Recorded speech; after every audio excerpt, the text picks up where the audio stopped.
It started at the edge of the village. People were rushing, tripping over each other, shouting, "Simba! Simba!"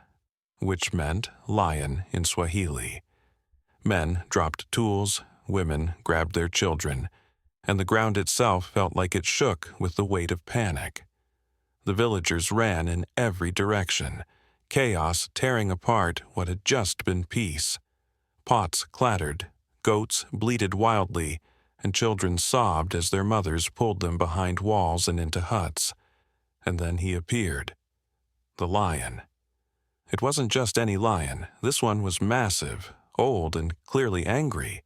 His mane was dark, like a storm cloud, tangled and full of dust. One of his eyes looked wounded, half shut, and fresh blood dripped from his side. Maybe he had fought with another lion. Maybe a poacher's trap had left him hurt. No one knew. But it was clear this lion was in pain, and his pain had turned to rage. He stalked forward into the village like he belonged there, his shoulders rolling with each step, heavy paws landing on the dirt road that led between the huts. Every so often he let out a low, growling roar that made the air thrum like distant thunder.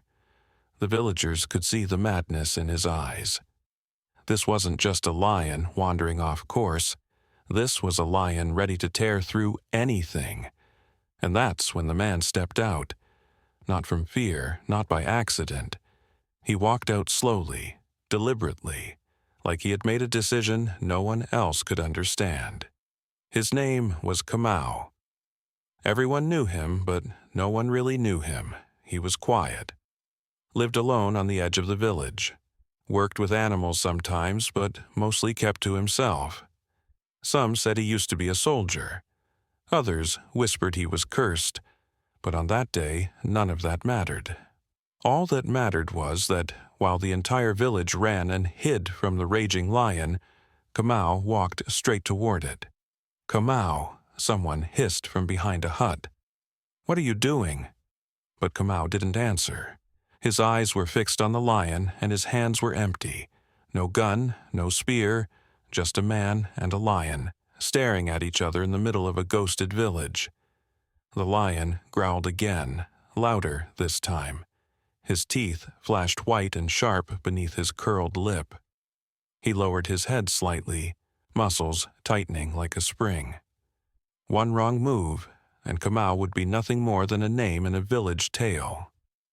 Still, Kamau didn't flinch. He kept walking, slow and steady. Each step he took was like a challenge to the air itself, like he was telling the wind to stay calm. His eyes never left the lion's. And then, something strange happened. The lion didn't charge. He shifted. He growled. He paced a bit, agitated and confused. But he didn't lunge. He watched Kamau approach with eyes that flickered between rage and something else. Maybe curiosity. Maybe recognition. Maybe something older and deeper, the way wild things understand each other beyond words. Kamau stopped just 10 feet away. He crouched slightly, not in fear, but as if trying to see the lion better. Then he did the unthinkable. He spoke. Not in a commanding voice, not in anger, but soft, calm, like he was speaking to a wounded friend. "I know you're hurting," he said in Swahili. "But this is not your enemy. These people, they are scared. You don't belong here, and I don't want to see blood." The lion blinked. Behind the huts, the villagers watched with wide eyes, holding their breath, unsure if they were witnessing a miracle or a slow-motion tragedy. Kamau took one more step. The lion gave a warning growl, a deep rumble that echoed in the bones. But again, he didn't attack. There, in the golden dust of the village, something ancient passed between man and beast. A stillness, a fragile thread of understanding. But threads snap easily, and none of them knew yet. This was only the beginning. The wind picked up a little, carrying with it the dry scent of earth and something else. Blood, sweat, fear. The lion's sides rose and fell heavily as he stared Kamau down, nostrils flaring. His tail flicked with restless tension. A single move could break whatever unspoken trust was hanging in the air. But Kamau didn't move fast. He didn't even breathe deeply.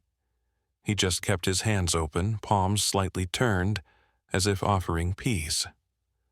"I don't want to fight you," Kamau said again, low and steady, "but I will not run."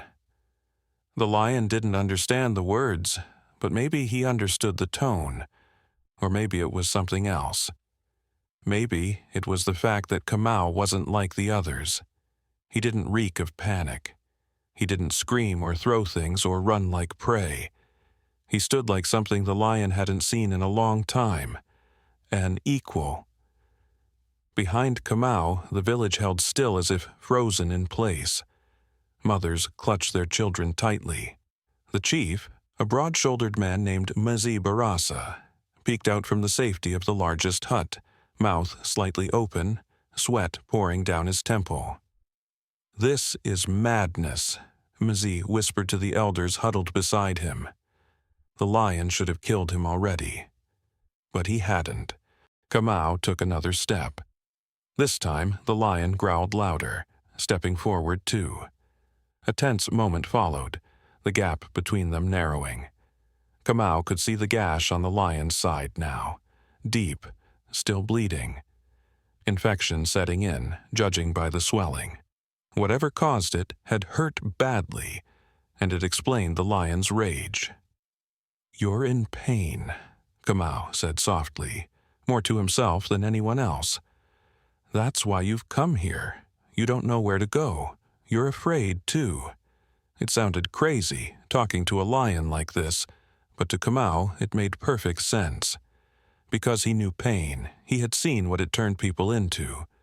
After the war, after losing his family, Kamau had lived like this lion, angry, lost, lashing out at the world. He saw himself in those wild eyes. Slowly, Kamau knelt in the dirt. The lion's head tilted slightly. His ears flicked, tail twitching again. Kamau didn't lower his gaze. He knew better. Animals, like people, needed to know you respected them, not feared them. "You came into my home, lion," he said, "so let me help you." Then he reached into his pocket and pulled out something small. Dried meat, the kind he always carried for stray dogs or injured animals in the bush. Carefully, slowly, he laid it on the ground in front of him, then backed away a single step. The lion didn't move right away. He sniffed the air, his tongue darted out, licking blood off his muzzle. Then, after what felt like a full minute, he took one cautious step forward, then another. Kamau held still. Another step. Then, unbelievably, the lion lowered his massive head and took the meat between his teeth. He chewed once, then swallowed. Everyone watching gasped at once. Kamau didn't smile, he didn't move, but inside something shifted. A flicker of hope lit up in his chest. Maybe this could work. Maybe a sudden crack broke the moment like glass. Boom! A gunshot.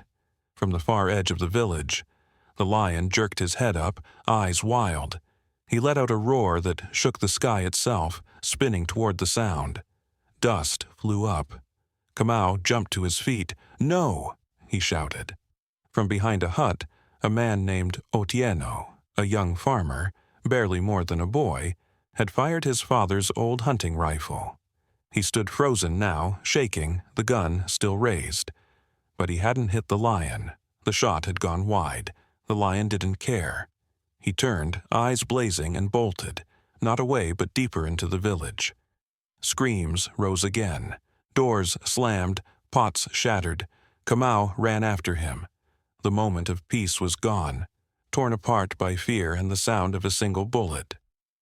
But Kamau wasn't giving up. He had seen something in that lion, something broken like himself. And now, with the village in danger, Kamau knew one thing. He would follow the lion to the end, or die trying. Kamau sprinted through the narrow path between huts, heart pounding, his sandals kicking up dust. The roar still echoed in the air, and he could hear people screaming as they ducked for cover again. The lion was ahead, fur like a fireball blazing under the sun, tearing through the village like a storm with teeth. He wasn't just running blindly. No, the beast had direction. Anger, pain, purpose. Kamau's chest ached, but not from running. It was from the weight of watching a fragile bond break apart so violently.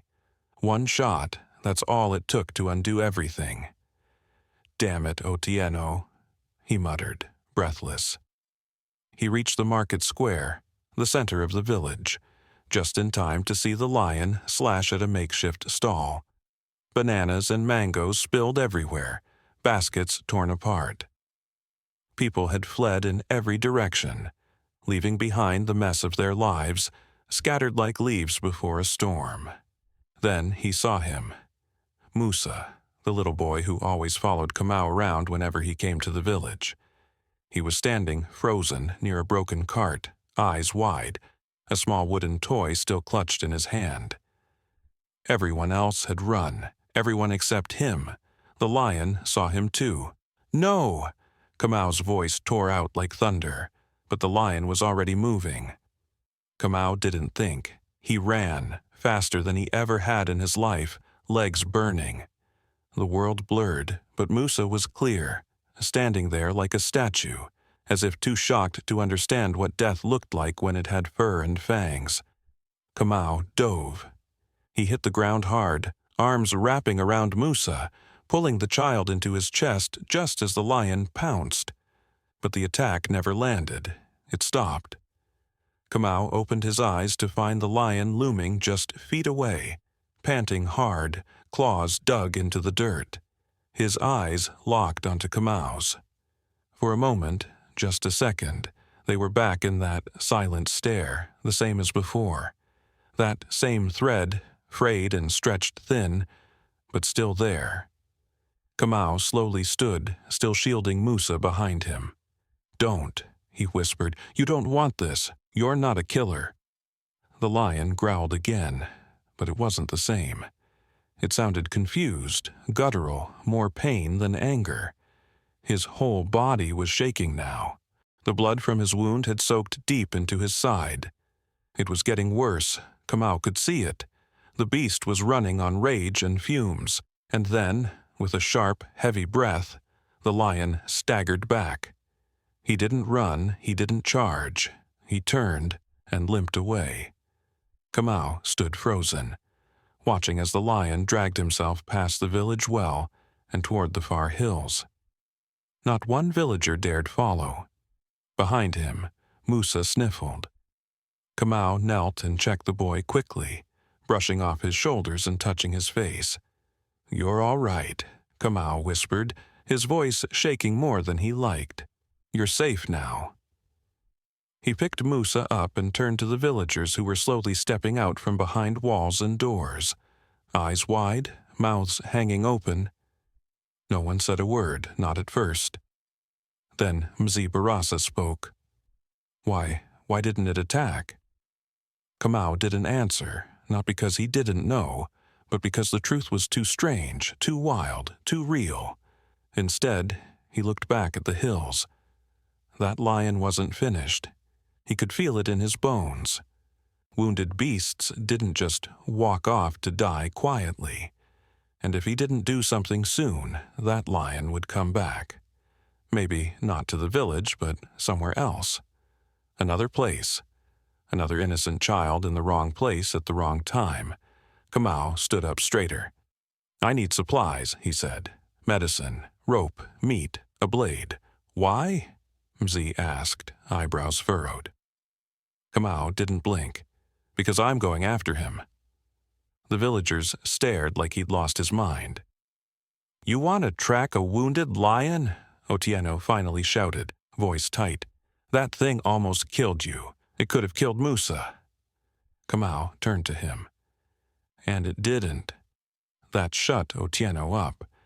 Kamau looked around once more, at all the frightened faces, all the people who'd never seen a man walk toward a lion and lived to tell it. They didn't understand. But he did. The lion didn't need to die, not yet. But it needed help. And Kamau knew if he didn't go, no one would. And a wounded lion was a tragedy waiting to happen. So he set his jaw and said again, calm and certain, "I'm going after him." By the time Kamau left the village, the sun had started its slow descent behind the trees, casting long shadows across the land. The air was dry, the sky bruised with shades of orange and red. A storm was coming. Not the kind that brought rain, but something deeper, quieter, and much more dangerous. He carried a small satchel slung across his shoulder.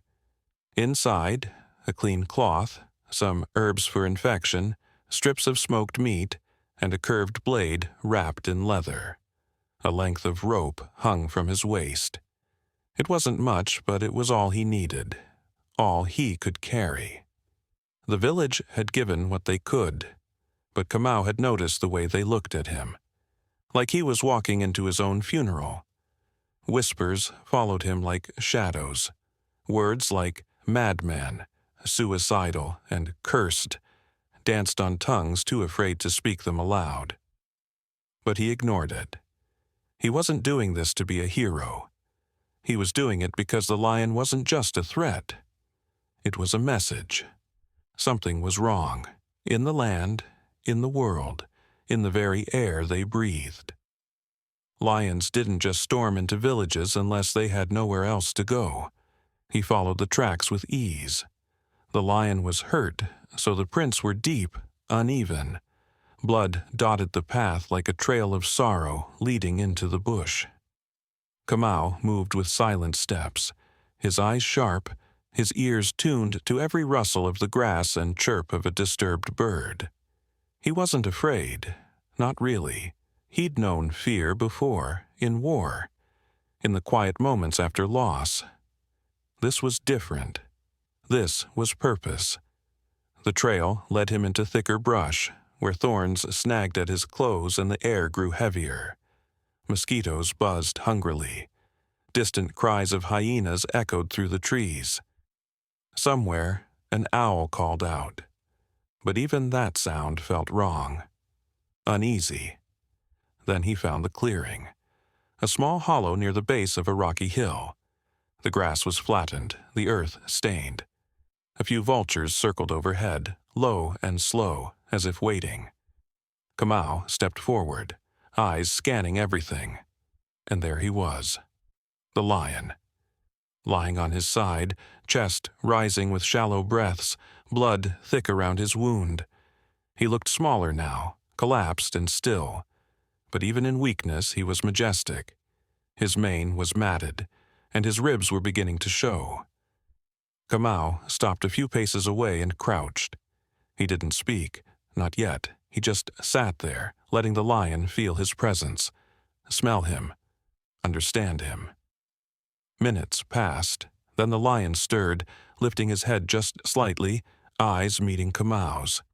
There was no growl, no roar, just heavy breathing and quiet pain. Kamau slowly reached into his satchel and took out a strip of meat. He tossed it gently onto the ground, not too close, but within reach. The lion watched. Then, with slow effort, he dragged himself closer and ate, a piece at a time. No sudden moves. That was trust. Then Kamau did something most would call stupid. He moved closer, crawled, even, inch by inch, until he was beside the lion's body. The smell hit him, blood, sweat, and wildness. He reached out, fingers trembling, and gently touched the lion's mane. It was coarse, tangled, alive. The lion let out a low growl, not a threat, but a sound of discomfort. Kamau whispered, not words this time, just calming sounds.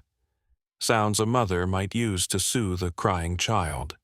He pulled out the herbs and cloth, crushed the leaves in his palm, then pressed them gently against the wound.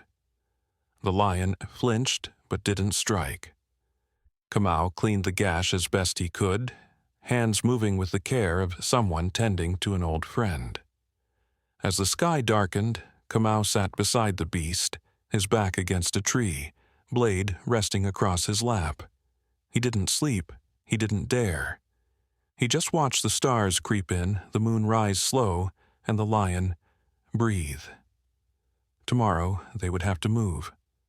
But tonight they rested, man and beast, broken and healing, together. Morning came with a gray, hazy light. The wind had shifted, colder now, carrying with it the scent of damp earth and something else, decay. Kamau stirred from his light doze, his body sore from sitting against the tree all night, his muscles stiff, but his mind alert. The lion still lay beside him, curled slightly, chest rising and falling in slow, labored rhythm. But he was alive. That was something. That was hope. Kamau stood quietly, stretching his legs, careful not to make sudden movements. The lion's eyes opened as if he felt the shift in energy. They locked gazes again. No growl, no show of teeth. Just a heavy silence filled with a strange understanding. Kamau spoke softly, brushing dust from his arms. "You can't stay here. You'll die slow, or the vultures will come, or worse, men." He wasn't just talking to the lion, he was reminding himself too, because this mission wasn't just about the animal anymore. It was about Kamau. About saving the part of himself that had been lying wounded for years, in a place no one could see. He tossed a few more meat strips to the lion, who chewed them slowly. Kamau noticed the swelling around the wound had gone down slightly. The herbs were working, but he'd need to keep treating it, and keep moving. Predators weren't the only danger. Humans were far worse. He packed up quickly and then looked down at the lion. "We move," he said, then turned and walked slowly through the clearing. He didn't expect the lion to follow, but he did. A few minutes later, Kamau heard the sound, slow, dragging footsteps, heavy breathing. He turned and saw the lion limping behind him, head low but moving. Kamau smiled, just a little. "Good, you're stubborn, just like me." They walked together like that, man and beast, side by side through the bush. Birds scattered ahead of them. Monkeys shrieked from the trees. But they didn't stop. Kamau guided the way toward a place only he knew, a hidden gorge with a stream and thick cover. A place no poachers dared go. A place he hadn't visited in years. As the sun climbed higher, they reached the edge of it.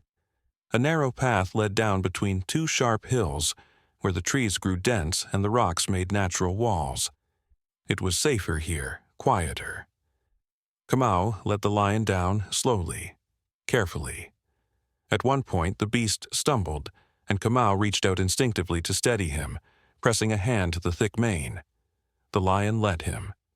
That touch, that moment, felt sacred. Two broken survivors leaning on each other. Down by the stream, Kamau let the lion rest in the shade while he filled a bowl with water from a carved gourd. He placed it beside the animal. The lion drank, slowly, deeply, then curled up again, his body clearly exhausted. Kamau worked fast. He cleaned the wound again, added fresh herbs, then stitched it, one careful stitch at a time using thread he'd made from a fishing line and a hooked needle from his satchel. The lion let out a deep groan but didn't attack. His tail thumped once. That was all. When it was done, Kamau collapsed back against a tree, sweat pouring down his face. "You owe me, old friend," he muttered with a smirk. "You owe me a story worth telling." And the lion, as if answering, let out a soft, low sound, like a sigh made from centuries of pain.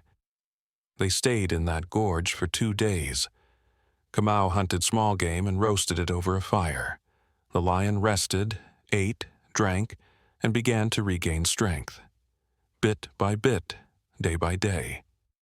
Kamau spoke sometimes, stories from the war, about his wife, about the son he lost. The lion just listened, breathing slow, golden eyes always watching. But peace doesn't last long in a world full of fear.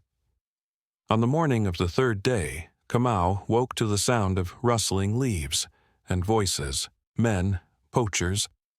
He knew that sound too well, the crunch of careless boots, the soft clicking of guns being readied, the casual laughter of men who thought themselves hunters but were nothing more than killers.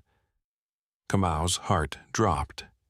They had tracked the blood trail, and now they were close, too close. He turned to the lion, who was already standing, body tense, teeth bared, the fire back in his eyes. Kamau whispered, "We fight, or we run, but we do it together." The lion growled low in his throat, stepping forward, ready. For the first time in years, Kamau felt alive, and war was coming again. The jungle seemed to shrink in on itself. Every tree stood taller. Every leaf held its breath. Even the birds had gone silent, sensing what Kamau already knew: death was nearby. He crouched low, peering through the dense brush near the edge of the gorge. The voices were closer now, clearer, 3 men, maybe 4, laughing, talking loud like they had nothing to fear.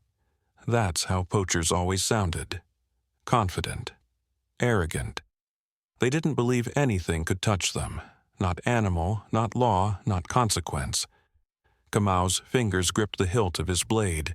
His blood felt hotter, his breath slower. But he didn't move, not yet, not until he saw them. Then, through the green curtain of vines, he did.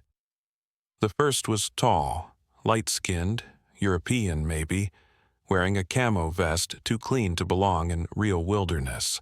He had a long-barreled rifle slung across his shoulder and a machete hanging from his belt. The second was local. Dark skin, wiry, mean eyes.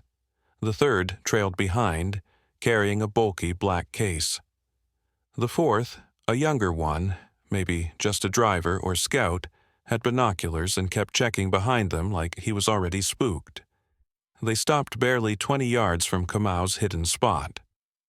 "You sure the blood trail came this far?" the European asked. "Positive," the wiry one said. "And I know what I saw.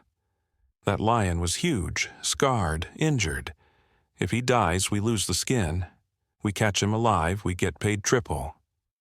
The young one with binoculars spoke up. "But what if someone's already found him? What if you shut up and look for prints instead?" the older one snapped. "This isn't story time." Kamau clenched his jaw. He turned slightly. The lion, crouched low just behind him, was as still as a statue, but his ears were flat, his muscles twitching beneath his fur.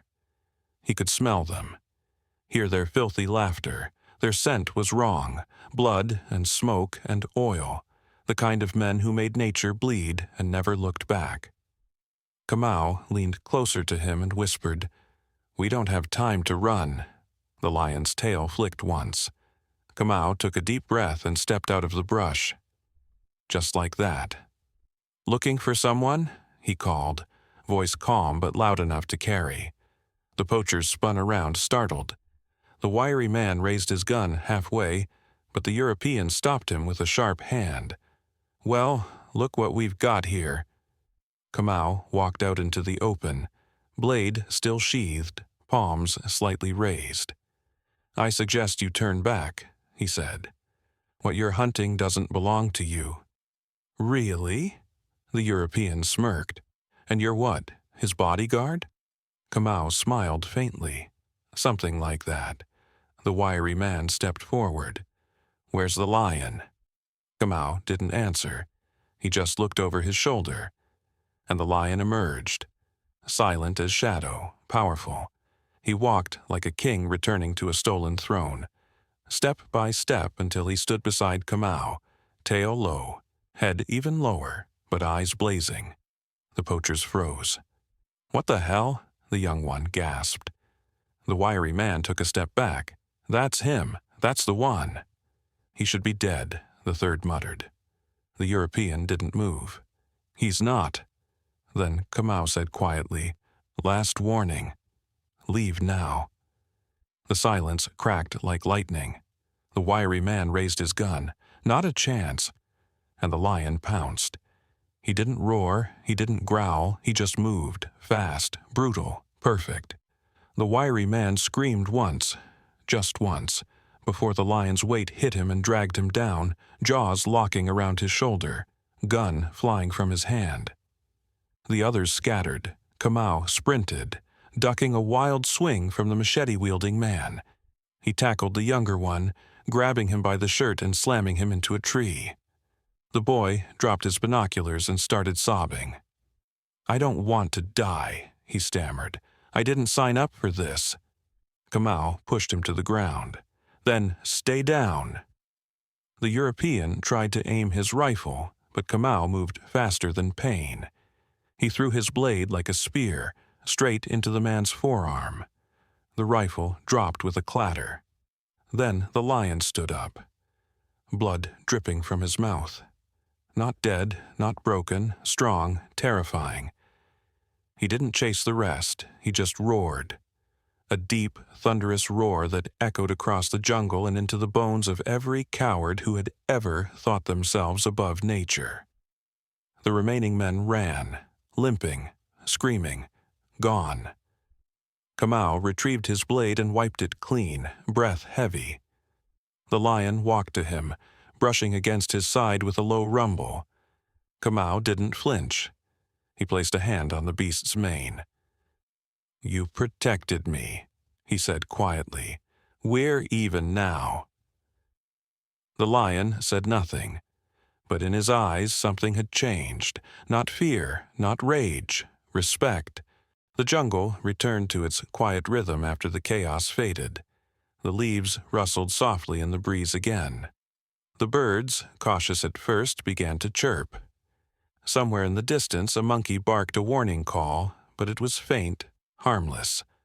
The poachers were gone, scattered like leaves in a storm. For now. Kamau sat near the stream, washing the blood from his hands. His fingers trembled slightly, not from fear, but from adrenaline slowly burning out of his body. The lion lay a few feet away, licking his paws, breathing heavy but steady. His wound hadn't reopened during the fight, but it needed checking. Kamau dried his hands and moved closer. "You've earned your rest," he said softly, kneeling beside the lion. The beast didn't growl, didn't shift away. He let Kamau touch him, let him peel back the herbs, check the stitches. No infection. The swelling had gone down even more. Miraculous, really. "You fought like death was chasing you," Kamau whispered. "But I think you were chasing it." He sat down in the grass, leaned back, and let his eyes wander upward. The sky above the gorge was wide, open, endless. A few clouds drifted lazily across the blue, as if nothing had happened, as if the world hadn't tilted just a little. He glanced at the lion again, and for the first time he thought about what came after. Because this wasn't just about stopping a threat anymore, it wasn't even just about healing the lion. This was about where the lion would go when he was whole again. Back to the wild, alone, hunted. Number. That beast had crossed a line, entered the human world. And no matter how noble he looked now, Kamau knew what would happen if he returned alone. The poachers would come again. Or worse, the government would send in soldiers to handle the problem. Villagers would see his face and remember fear, not the roar of justice they'd heard today. And that meant Kamau had a choice to make. He looked the lion straight in the eye.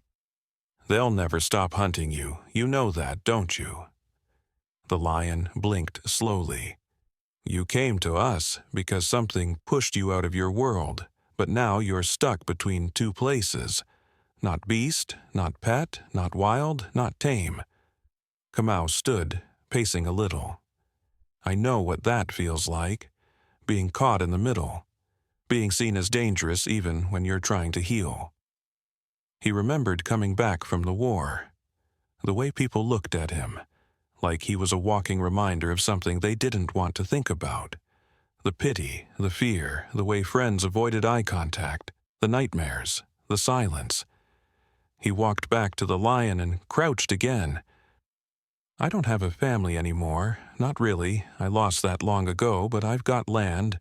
A few acres by the river, fenced, quiet, wild enough, safe." He took a deep breath.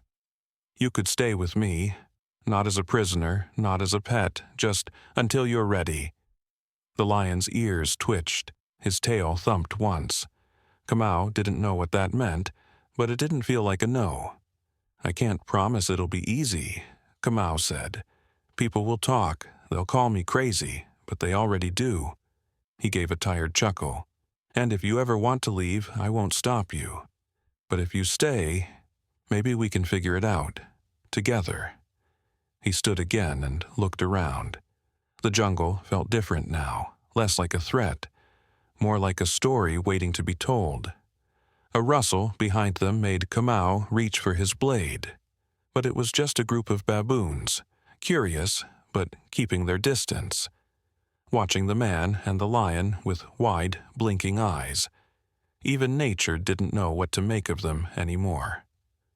Kamau turned back to the lion. "So, what do you say, old friend?" The lion yawned wide, teeth gleaming, then slowly rose to his feet. His movements were stiff, but powerful. He walked past Kamau toward the path leading out of the gorge, then stopped and looked back. Waiting. Kamau felt something tighten in his throat. "All right," he said with a nod. "Let's go home." And they walked, side by side, into the jungle light, toward a future neither of them understood yet. But at least now they wouldn't be facing it alone. They walked for hours, Kamau and the lion, through thickets, streams, and sloping hills, until the terrain flattened and the air shifted. The sounds of the deeper jungle faded behind them, replaced by the quiet rhythm of open land. Kamau's small farm rested just beyond a crooked fence of old wooden posts and bent wire, surrounded by tall grass and acacia trees that whispered in the wind. It wasn't much. A single house made of stone and timber, a half-finished shed, some tools left out near the chicken pen. But it was his. Built with his own hands after the war, when he still believed a man could rebuild from nothing. He hadn't lived here properly in years. It had become a hiding place more than a home. But now, maybe, it could be something else. Kamau opened the creaky gate and stepped inside. The lion followed him, limping but steady. Not once did the beast hesitate or glance back at the wilderness behind them. He walked through the gate like he belonged there, like he'd made the choice. Kamau turned toward the shed, cleared out a few old bags and crates, and tossed a thick woven mat into the corner. "You'll sleep here," he said. "It's not a cave, but it's dry, warm, and quiet." The lion sniffed the space once, padded in and circled before collapsing into a heap. His heavy head hit the floor, and for the first time since Kamau had met him, he seemed truly at peace. Eyes half closed, breathing even. Kamau stepped back, watching for a moment, then returned to the house. The inside hadn't changed much. Dust covered everything. The old radio in the corner was still broken. The photo of his wife and son still hung crooked on the wall. He sat down at the small wooden table, lit a candle, and stared at the flickering flame. What now? He had a lion in his shed. What kind of man does that?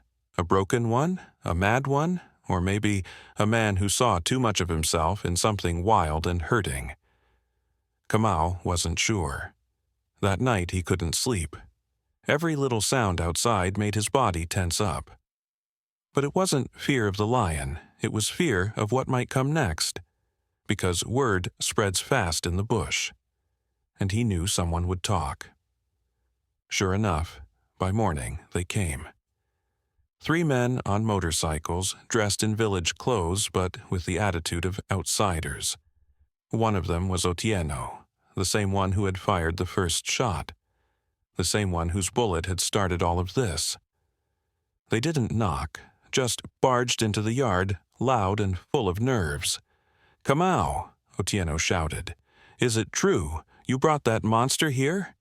Kamau stepped outside slowly, hands steady. "He's not a monster," Kamau said. "He's injured, healing." "You're insane," Otieno snapped. "What happens when he snaps again, huh? When he kills someone this time? What then?" The others murmured agreement. One of them had a machete in his hand, loosely gripped but visible. Kamau noticed it, but didn't show it. "He won't," Kamau replied. "And if he does," Otieno demanded, stepping forward, "you'll be responsible. You'll pay for it." Kamau met his eyes, calm but firm. "Then let it be on me." They stared at each other for a long moment. The breeze blew dust across the yard. From the shed, the lion gave a low growl, not loud, not angry, just a reminder. Otieno's hand twitched, but he didn't move forward, not this time. "You're on your own," he spat. "When this all goes wrong, don't come crying." He turned and stormed off, the others following, kicking up dirt with their boots as the bikes roared away. Kamau watched until they disappeared down the road. He didn't feel fear, he felt something else, a strange kind of peace. Later that afternoon he sat outside on the porch while the lion lay beneath a tree, stretched out, eyes half closed in the shade. They didn't speak, they didn't need to. But Kamau knew. The world would come again, and harder next time. Men didn't like what they couldn't control, and the bond between a man and a lion, that was something no one could explain. Not yet, but maybe someday they would. The days passed like smoke, soft, drifting, but heavy with meaning. Kamau and the lion settled into a rhythm. Each morning, Kamau woke early, fed the chickens, gathered water, and checked on the lion, who would stretch beneath the tree outside the shed like a retired king in exile. The wound healed slowly but surely. The lion moved better each day, his limp easing, his strength returning. They didn't speak, obviously, but a language began to form between them. Small glances, body shifts, silences that spoke louder than noise. The lion never strayed far. He stayed within the fence line, pacing, patrolling almost, as if he understood this was home now, for however long it lasted. Kamau had never known a peace like this. Not since before the war, not since before the grief swallowed him whole. In this strange new life, with a lion for a companion, something inside him softened. He wasn't healed, not completely, but he had stopped bleeding. Still, the world outside didn't forget. One morning, he heard the first rumor. A neighbor passing by the road didn't wave, didn't even look at him. Just crossed themselves and whispered to their child, who glanced back with wide, fearful eyes. Later, a man from the nearest town came by, a hunter, said he'd heard stories, asked if he could take a look. Kamau said no. The man left with a smile that didn't reach his eyes. That evening, as the sun dipped low and cast the land in fire orange, Kamau found a dead goat tossed at his gate. Not his goat, someone else's, a warning. He stood staring at it for a long time before dragging it into the bush and burying it. The lion watched him the whole time, unmoving. "They're scared," Kamau said aloud, wiping the dirt from his hands. "Fear makes people cruel. You should know that better than anyone." The lion blinked slowly, almost a nod. That night Kamau dreamed. He stood in a field of bones. All the bones were human, and the lion stood beside him, covered in blood. Not his own. All around them were torches and angry voices, and the sound of drums beating like war was coming again. The lion looked at him and said, "They will come, and they will not ask questions." Kamau woke in a sweat. By the next morning, the first shot was fired, a crack through the air. Kamau ducked instinctively, heart leaping. The bullet had hit the fence, splitting a post.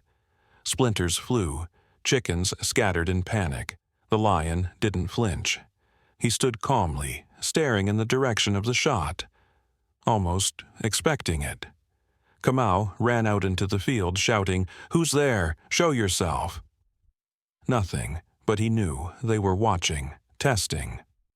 Later that day, Mzibarasa, the old village chief, came alone. He didn't enter the yard, just stood at the edge of the gate, arms crossed, eyes sad. "I warned them not to act without thinking," he said. "But people are scared, Kamau. You're asking them to trust a beast." Kamau walked up slowly, wiping his brow. He's not the beast. They don't know the difference. To them, he's the thing that nearly tore our village apart. He saved Musa. And you think they remember that?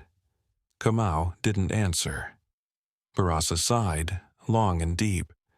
"I can't stop them next time. If they come back, it won't be with warnings." "I understand." Barasa looked over his shoulder. "Then be ready." He left without another word. That night, Kamau sharpened his blade by candlelight. The lion lay nearby, watching him with those golden, endless eyes. The stars outside glittered with indifference, as if the universe had already decided what was coming. Kamau looked over and said softly, "We may not survive this." The lion stood, slow and deliberate, and padded over. He sat beside Kamau, shoulder brushing his, a pact. Two creatures marked by war, hunted, hated, bound not by chains but by something stranger, loyalty. Kamau leaned back and closed his eyes. If the world came for them tomorrow, they would face it together, and neither of them would run. The morning came heavy with tension. The sky wore a dull gray robe, thick with clouds that refused to break. Even the birds stayed silent, as if they too knew something dark loomed on the horizon. Kamau stood in front of his home, watching the dirt road that stretched beyond his fence. His blade rested on his hip. Sweat clung to his skin, though the wind was cool. Behind him, the lion paced slowly along the tree line, alert, muscles tight. He felt it too. They were coming. And this time, it wasn't rumor or warning. It was fact. Kamau had heard the whispers. A group of armed men, some villagers, some hired outsiders, led by Otieno. They were fed up. They called it prevention.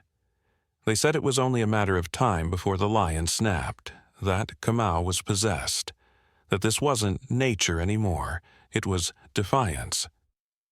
By noon, the first motorcycle appeared over the hill, then a second, then a jeep. Kamau counted 6 men, all armed. Otieno stood in the back of the jeep like a general, a bandana tied around his face, rifle slung over his chest. "Kamau!" he shouted as they rolled to a stop in front of the gate. "Step aside, we're putting this beast down." Kamau didn't move. "No." Otieno climbed out slowly.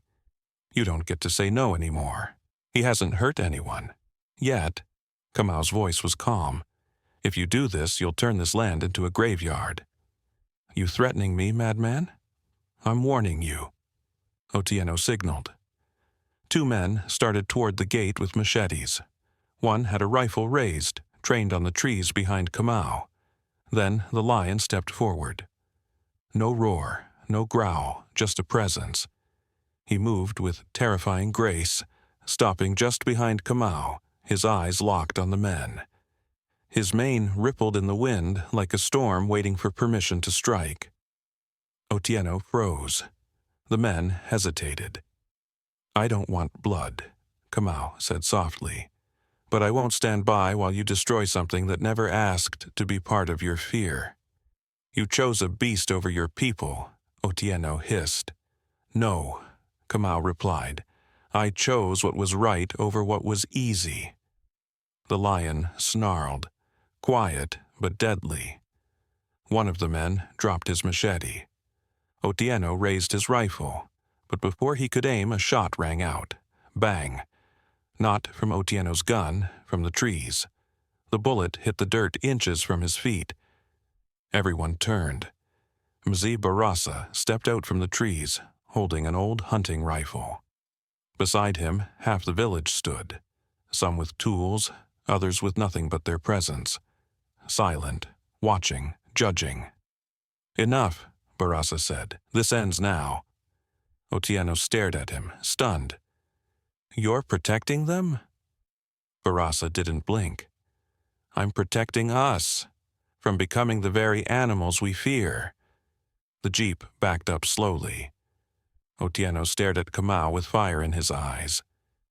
"You'll regret this." "Maybe," Kamau replied, "but not today." They left. The jungle was still again.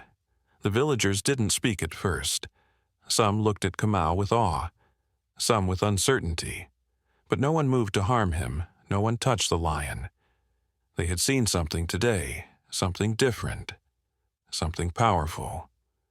That night, Kamau sat beside the lion beneath the stars. No fear, no war drums, just silence and something like peace.